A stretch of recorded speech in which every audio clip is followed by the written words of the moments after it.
Welcome to அம்மா பொண்ணு சமையலறை. இன்றைக்கி நம்ம பார்க்க போகிறது என்னென்னு பார்த்தீங்கன்னா, ரோஸ் மில்க் சிரப் வீட்லேயே எப்படி தயார் பண்ணலான்றதை பார்க்க போகிறோம். அதுக்காக 1/4 கிலோ அளவுக்கு பன்னீர் ரோஸ் வாங்கியிருக்கேன். அதோட இதழ்களை தனியாக பிரிச்சுட்டு நல்லா கழுவி வாஷ் பண்ணிவிட்டு ஒரு 15 நிமிஷத்துக்கு சுடு தண்ணியை கொதிக்க வச்சு அதில் இந்த இதழ்களை சேர்த்து ஓவர் நைட் நம்ம ஊற வைக்கணும். அப்போ நமக்கு ரோஸ் வாட்டர் கிடைக்கும். இந்த கலர் நமக்கு கிடைக்குங்க. இது கொஞ்சம் மைல்டாக இருக்கும்.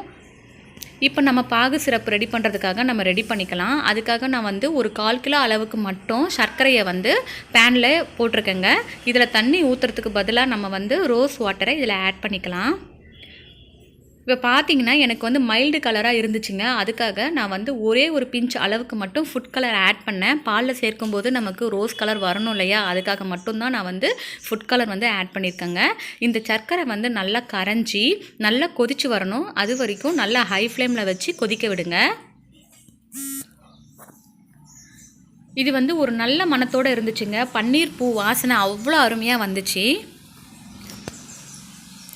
இப்போ இது நல்லா சலசலன்னு கொதிக்குதுங்க. நல்லா பாகு பதத்துக்கு ஆகக்கூடாது. பிசுபிசுப்பு தன்மையோடு இருந்துச்சுன்னா அந்த ஸ்டேஜ்லேயே நம்ம ஆஃப் பண்ணிக்கலாம். இதில் நான் லெமன் வாட்டரை கொஞ்சமாக ஆட் பண்ணிக்கிறேங்க. இந்த லெமன் ஜூஸை நீங்கள் கொஞ்சமாக பிழிஞ்சு விட்டுக்கோங்க. அப்போ தான் அந்த ஓரங்களில் சர்க்கரை படிகிறதுலாம் நின்றுடும். இது கூடவே ஃப்ளேவருக்காக 2 சிட்டிகை அளவுக்கு மட்டும் ரோஸ் எசன்ஸ் ஆட் பண்ணிக்கிறேங்க. அந்த ஃப்ளேவர் வரணுன்றதுக்காக மட்டும்தான் எசன்ஸ் ஆட் பண்ணியிருக்கேன். அவ்வளோதான், நம்மளோட சிரப் சூப்பராக ரெடி ஆகிடுச்சு. இப்போது ஸ்டவ்வை ஆஃப் பண்ணிவிட்டு இது நல்லா ஆற வச்சு ஒரு கண்ணாடி பாட்டிலில் நீங்கள் ஸ்டோர் பண்ணி வச்சுக்கலாம்.